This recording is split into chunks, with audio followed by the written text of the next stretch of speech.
পিঠাপুলির দেশ বাংলাদেশ। আমাদের দেশে শীতের সিজনে অনেক রকমের পিঠাপুলি তৈরি হয়। আজকে নিয়ে এসেছি পারফেক্ট দুধ পুলির রেসিপি। এই রেসিপিটা কোনো স্কিপ ছাড়াই যদি দেখেন একদম সুন্দরভাবে বানাতে পারবেন আজকের পুলি পিঠাটা। আসসালামু আলাইকুম, ইটস অ্যান্ড ট্রেস্ট থেকে ইমা জাহান। দুধ পুলির জন্য আমি প্রথমে 1 চামচ ঘিয়ের সঙ্গে দিয়ে দিয়েছি 2 টেবিল চামচ সাদা তিলটা। এটা নেড়েচেড়ে কিছুক্ষণ ভেজে নিব, এরপরে তুলে ফেলবো।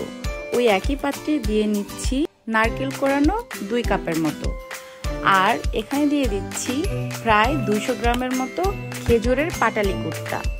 চুলা না জ্বালিয়ে এগুলোর আমি একটু নেড়েচেড়ে মিশিয়ে নিচ্ছি। মেশানো হয়ে গেলে চুলার আঁচটা মিডিয়াম হিটে নেড়েচেড়ে এভাবে করে নিতে হবে। এক পর্যায়ে এইভাবে করে যখন শুকিয়ে আসবে তখন দিয়ে দিব ভেজে রাখা তিলগুলো। এগুলো দিয়ে নেড়েচেড়ে একটু শুকনো শুকনো হয়ে গেলে আমি চুলা থেকে নামিয়ে ফেলবো।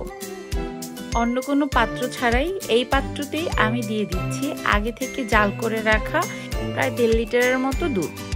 দুধটা দেওয়ার পরে খানিকটা পানি দিয়ে আবার আমি এখানে জাল করে নিব।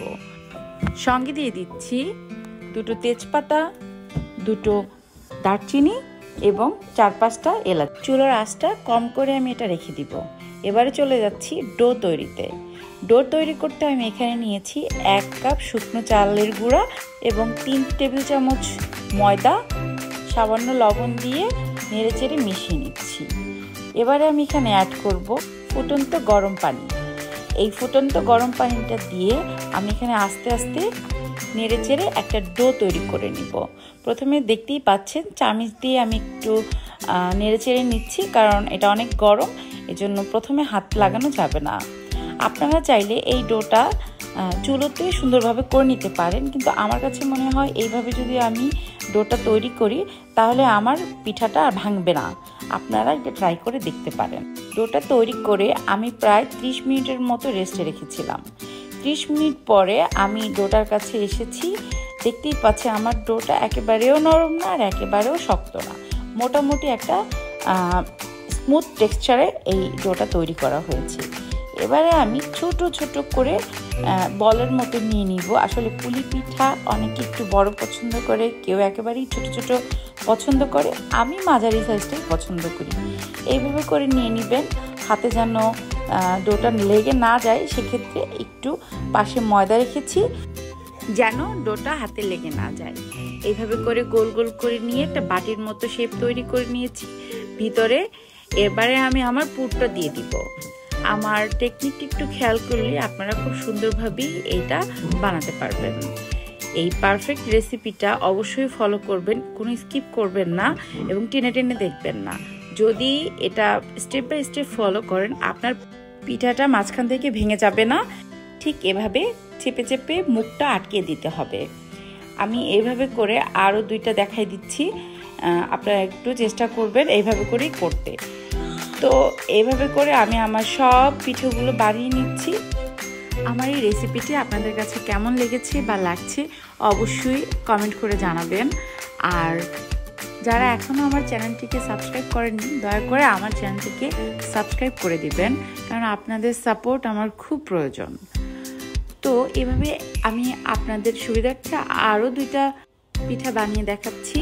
ঠিক এইভাবে করেই বানিয়ে নেবেন। আমি বরিশালের মেয়ে, তো পিঠাপুলির সম্পর্কে বেশ ভালোই আইডিয়া আমার আছে। আমি এরপরে যে রেসিপিটা আপনাদের সামনে নিয়ে আসব সেটা হচ্ছে সেমাই পিঠা। তবে আমাদের দেশের এই সেমাই পিঠাকে অনেকে চুই পিঠা বলে। আমাদের এই চুই পিঠার রেসিপিটা এতই মজার হয়, আমি ইনশাল্লাহ এটা নিয়ে খুব তাড়াতাড়ি আসছি। আপনারা দেখে দেখে বানাবেন, দেখবেন কত সহজেই চুই পিঠা বানানো যায়। তো এই তো আমার পিঠেগুলো বানানো শেষ, দেখতেই পাচ্ছেন আমি এইভাবে করে ঠিক রেখে দিয়েছি। এবারে আমি চলে যাব আমার চুলার কাছে। চুলোতে গিয়ে দেখলাম যে আমার যে দুধটা আমি জাল করে রেখেছিলাম উপরে সুন্দর সর পড়ে গিয়েছে, দেখেন একটাও টেনে গিয়েছে। এরপর আমি এখানে অ্যাড করছি অল্প কিছু লবণ। মিষ্টি জাতীয় খাবারে লবণটা একটু পরিমাণ মতো দিলে মিষ্টি জাতীয় খাবারের যে স্বাদটা সেটা দ্বিগুণ বেড়ে যায়। দিয়ে দিয়েছি 1/2 কাপ চিনি এবং 1/2 কাপ গুঁড়ো দুধ। গুঁড়ো দুধটা সরাসরি চুলোতে দিবেন না গরম পানিতে, তাহলে দলা পেকে যাবে। এই জন্য কিছুটা পানি দিয়ে আমি এখানে গুলিয়ে তারপরে গুঁড়ো দুধটা ব্যবহার করেছি। এরপরে আমি তেজপাতা, এলাচি এবং দারচিনিগুলো একটা একটা করে তুলে নিচ্ছি, কারণ এগুলো পিঠা খাওয়ার সময় মুখের ভিতরে পড়লে আমার কাছে ভালো লাগে না। আপনারা চাইলে এটা রেখে দিতে পারেন, কোনো সমস্যা নেই। দুধটা ফুটে উঠেছে, এবারে আমি একে একে দিয়ে দিচ্ছি আমার পিঠাগুলো অবশ্যই ফুটন্ত দুধের ভিতরে দিতে হবে, না হলে একটার গায়ে একটা লেগে যাবে এবং আপনার পিঠাটা ঠিকঠাক মতো কুক হবে না, ভেঙে যাওয়ারও সম্ভাবনা থাকে। এভাবে একটা একটা ছড়িয়ে ছিটিয়ে আস্তে আস্তে করে একটু সময় নিয়ে দিবেন, আর সঙ্গে সঙ্গেই নাড়া দিবেন না। যখন দেখবেন পিঠাগুলো একটু ভেসে ভেসে উঠেছে, তখনই এইভাবে করে একটা স্প্যাচুলা দিয়ে একটু একটু করে নেড়ে নেড়ে দিবেন। আর চুলার আঁচটা প্রথমে একটু বেশি রাখবেন, তারপরে কিছুক্ষণ পরে কমিয়ে চুলার মধ্যে রেখে দেবেন, যতক্ষণ পর্যন্ত দুধটা হালকা করে ঘন হয়ে না আসে। আমি প্রায় 15 মিনিটের মতো রেখেছিলাম। ব্যাস আমার পিঠাটা প্রায় হয়ে গিয়েছে। এবার আমি এখানে অ্যাড করব 1/2 কাপ গুড়। এই পাটালি গুড়টা আমি কিছুটা পানি দিয়ে গুলিয়ে এখানে অ্যাড করব, এতে করে আপনার দুধটা ফেটে যাবে না। এই টেকনিকে যদি আপনারা পুলি পিঠা বানান, যে কোনো দুধের পিঠা বানান, আমি আশা করছি ইনশাল্লাহ দুধটা কেটে যাবে না। গুড়টা দিয়ে প্রায় 5 মিনিটের মতো একটু জাল করে রান্না করেছি এবং কিছুক্ষণ রেখে দিয়েছি।